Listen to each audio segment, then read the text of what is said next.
Assalamualaikum warahmatullahi wabarakatuh.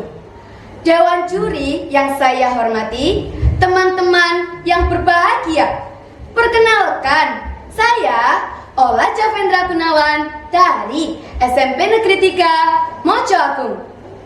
Hari ini saya akan membawakan dongeng yang berjudul Timun Emas. Alkisah di sebuah desa, hiduplah seorang janda bernama Mbok Srini. Mbok Srini hidup sebatang kara. Ia sangat ingin memiliki anak.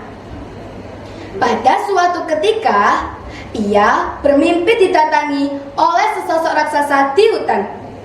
Raksasa itu menyuruh Mbok Srini datang ke hutan dan mengambil bungkusan yang ada di balik pohon. Mbok Srini terbangun dari tidurnya. Ia termenung memikirkan ucapan raksasa itu. Karena merasa mimpi itu adalah petanda mukjizat, Mbok Srini segera pergi menuju ke hutan.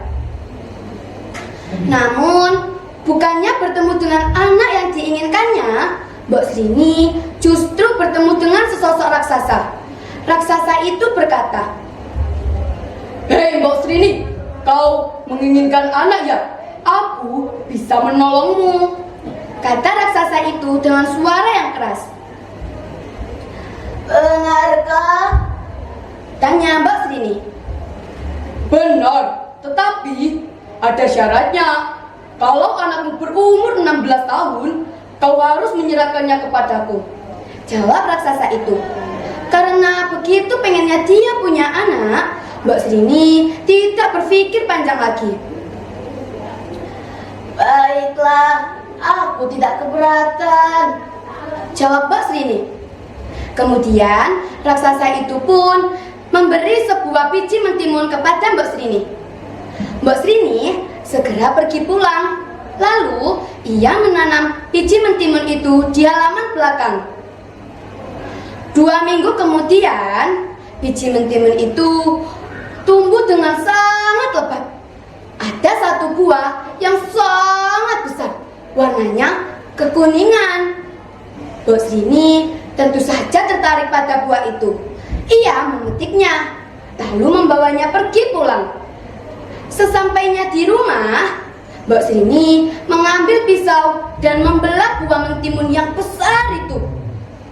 Ternyata di dalam buah itu ada bayi perempuan yang sangat cantik. Mbok Srini sangat senang hatinya. Ternyata raksasa itu tidak berbohong ya, gumam Mbok Srini. Sekarang aku punya anak perempuan. Aduh, senangnya hatiku. Mbok Srini sangat gembira. Ia menamakan bayi mungil itu Timun Emas. Hari, bulan, tahun pun berganti. Pagi itu sangat cerah. Mbok Srini dan Timun Emas bersiap pergi ke hutan untuk mencari kayu. Tiba-tiba, bung, bung, bung, raksasa itu menghampiri rumah Mbok Srini. "Hei Mbok Srini, keluarlah, aku datang untuk menagih janji," teriak raksasa itu. Lalu Mbok Srini keluar menemui raksasa itu. "Aku tahu kedatanganmu kemari untuk mengambil timun emas. Beri aku waktu 2 tahun lagi ya," jawab Mbok Srini. Baiklah, 2 tahun lagi aku akan datang," jawab raksasa itu sambil tertawa. Raksasa itu pergi meninggalkan rumah Mbok Srini. Mbok Srini menghela napas lega. Ia segera masuk ke dalam rumah mencari timun emas. "Anakku, keluarlah, raksasa itu rupanya sudah pergi," teriak Mbok Srini. 2 tahun kemudian, raksasa itu datang untuk menagih janji lagi. "Hei Mbok Srini, keluarlah, mana timun emas?" Mbak Srini pun kebingungan. Malam itu, Mbak Srini segera pergi ke Bukit Gundul untuk menemui seorang pertapa. Pertapa itu memberikan 2 bungkusan kepada Mbak Srini. Isinya biji mentimun dan terasi. Sesampainya di rumah, Mbak Srini menceritakan semuanya kepada Timun Emas. "Anakku, kau tidak perlu takut lagi sama raksasa. Kau sudah memiliki penangkalnya," kata Mbak Srini. "Terima kasih, Mbok," jawab Timun Emas. Pada suatu ketika, bumi tiba-tiba berguncang, petanda raksasa itu datang. Benar saja, raksasa itu sudah berada di depan pintu rumah Mbak Srini. "Hahaha, Mbak Srini, mana Timun Emas? Aku sudah sangat lapar," teriak raksasa itu memanggil Mbak Srini. "Baiklah, dia akan aku bawa keluar," jawab Mbak Srini. Mbak Srini segera masuk ke dalam rumah. "Anakku, bawalah bekal ini dari seorang pertapa ya nak. Bawalah pergi dari rumah. Raksasa itu rupanya sudah menunggumu," kata Mbak Srini ke Timun Emas. Timun Emas menjawab, "Baiklah, Mbok," jawab Timun Emas. Raksasa itu sudah meneriaki Mbak Srini. "Mbak Srini, keluarlah! Mana Timun Emas?" teriak raksasa itu dengan suara menggelegar. Mbak Srini pun keluar menghampiri raksasa itu. "Maafkan aku, rupanya Timun Emas sudah pergi," kata Mbak Srini dengan suara bergetar. Raksasa itu sangat amat marah. "Hah? Apa kau bilang?" jawab raksasa itu. Kemudian dengan sangat marah, raksasa itu mencari di sekelilingnya. Tiba-tiba ada seorang gadis yang sedang lari ketakutan. Benar saja, ternyata itu adalah Timun Emas.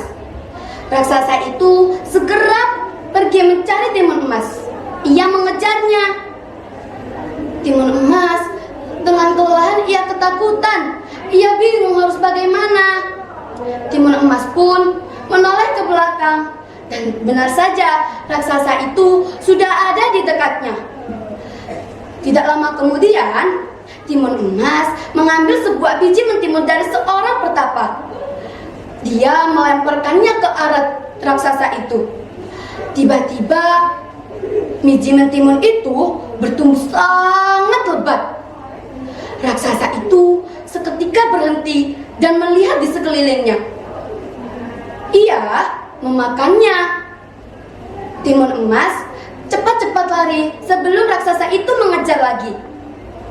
Benar saja, setelah memakan biji mentimun itu, raksasa lanjut mengejar Timun Emas. Timun Emas ketakutan, ia tak tahu harus kemana lagi. Akhirnya, ia mengeluarkan terasi yang diberikan oleh seorang pertapa. Terasi itu dilemparkannya ke arah raksasa. Tiba-tiba, raksasa terkejut. Terasi itu berubah menjadi lautan lumpur yang sangat panas. Raksasa itu ketakutan, ia tak tahu harus berbuat bagaimana. Akhirnya, Timun Emas pun merasa lega karena raksasa itu terjebak di dalam lautan lumpur yang sangat panas. Raksasa itu meminta balas kasihan kepada Timun Emas. Namun, lautan lumpur itu tidak bisa menolongnya. Timun Emas pun bisa bernapas dengan lega karena raksasa itu sudah hanyut ditelan oleh lautan lumpur. Timun Emas bernapas lega, ia menemui Mbok Rondo. "Syukurlah anakku, kau masih diberikan keselamatan pada Tuhan," kata Mbak Srini. Akhirnya mereka berdua pun berpelukan dengan rasa haru dan bahagia. Sekian dari saya. Wassalamualaikum warahmatullahi wabarakatuh.